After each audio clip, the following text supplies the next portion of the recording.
it's Laura. Welcome back. I am back from my trip to North Carolina to visit my family for my brother's wedding. Congratulations to Jason and Brandy. I'm so happy for you guys. It was a beautiful wedding, and while we were there, we visited a really pretty place called the Flowering Bridge. I made a video of that. If you didn't get to watch it, it's up on the channel, so check that out. But now we're back in the garden. And things have happened. Well, I did lose a lot of tomatoes. Right before I left, they've been in the greenhouse, and they started to show signs of disease. And once that happens, sometimes it's hard to stop, especially when they're close together. I did try to separate them all so that they weren't touching, but by the time I got home, they were all sick, and it's just not worth it. So I've had to throw away all the tomatoes. It's okay. Like I still have enough for myself to start more. Tomatoes grow like weeds. They grow super fast. So I'm not that worried about it. I am disappointed because that's one of the main things that I was wanting to try to sell this year. So that's not going to happen, but that's okay. Anyway, let's have a look around at all the other things that are happening. So let's go. The biggest thing that happened while I was gone was just how much everything grew. Like all the ajuga is blooming down here. Things are really starting to grow. Once it gets warm, they just start growing like crazy. So this is pretty, but I need to thin this out. Probably gonna move some of this to the front after it's done blooming. Look how much this pulmonaria grew. It's huge now.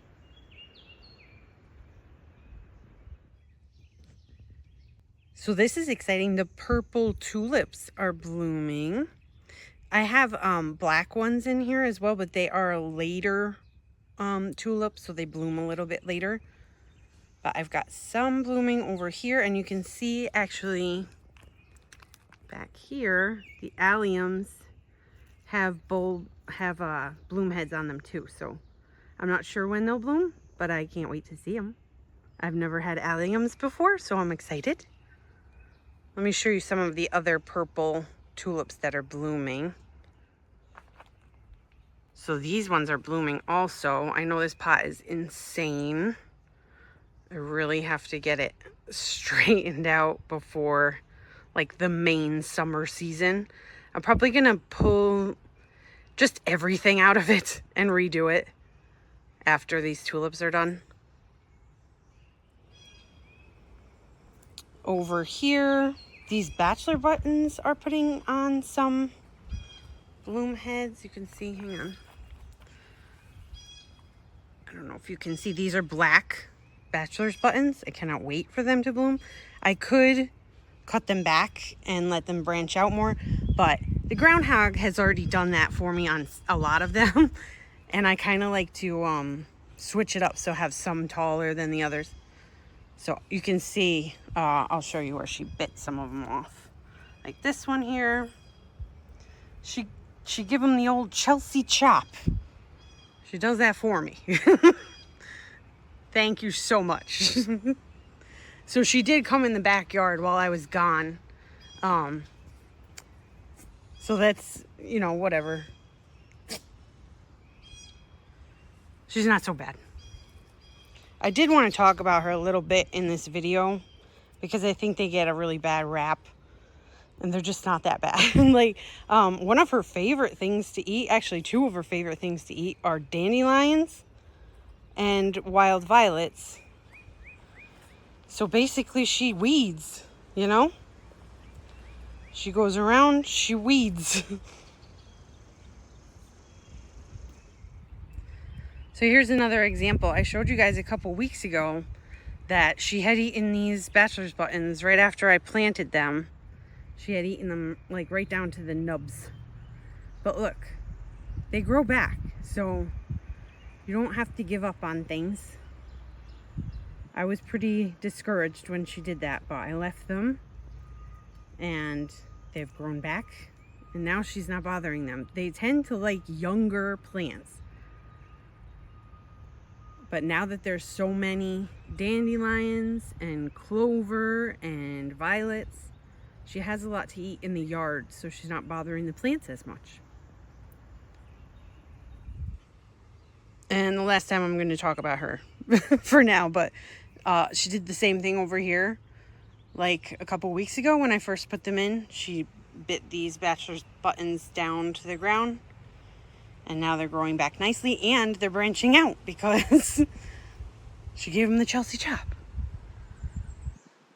And the hollyhocks, she's been much better about not bothering. I do have one other trick that I use but haven't employed yet this season. And that is just planting around things you want to protect with things that they don't like. One of my favorite things to use is called blue spice basil. It has a very, very strong scent. It's like vanilla, but spicy. It smells wonderful to me, but they hate it. They don't like anything that's kind of in that mint family, really. So if you have an abundance of basil or mint, well, no, don't do that. Not mint, but basil or something like that to plant around the things you want to protect or interspersed with them, that will help. With not just groundhogs, deer, rabbits, that too. And then, of course, I use the spray when they get really bad. The spray smells disgusting, though. My kids do not like it, but it works. The phlox is in bloom in the fairy garden. We had a really bad rainstorm yesterday, so they're not looking their best right now, but also some of my pansies are starting to bloom that I grew from seeds. So these ones here, they're called Antique Layetta.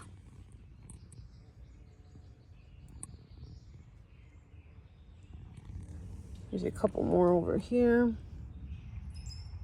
Don't know if you can see those.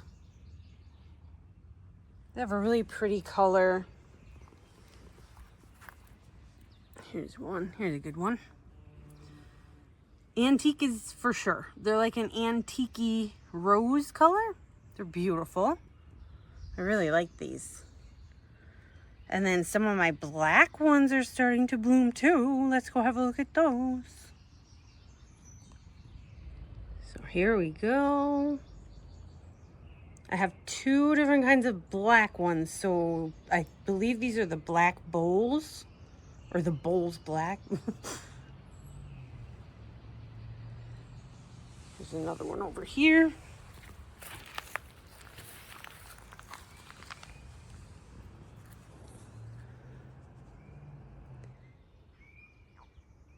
This part of the garden is looking gorgeous.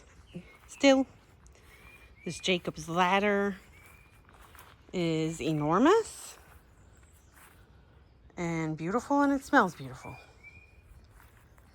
And the azalea is in bloom now too.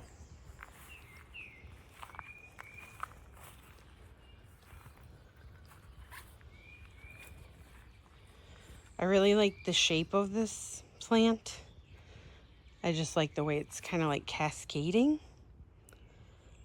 This azalea absolutely loves its spot. I had another one in the front and it died, which is kind of weird. I have no idea what happened. Over in this bed, these alliums are giant alliums. I'm really excited to see these. But you see how they're kind of dead on the leaves? I think this might be two things. First of all, when they were emerging, we had a hard freeze, so the ends got, frozen.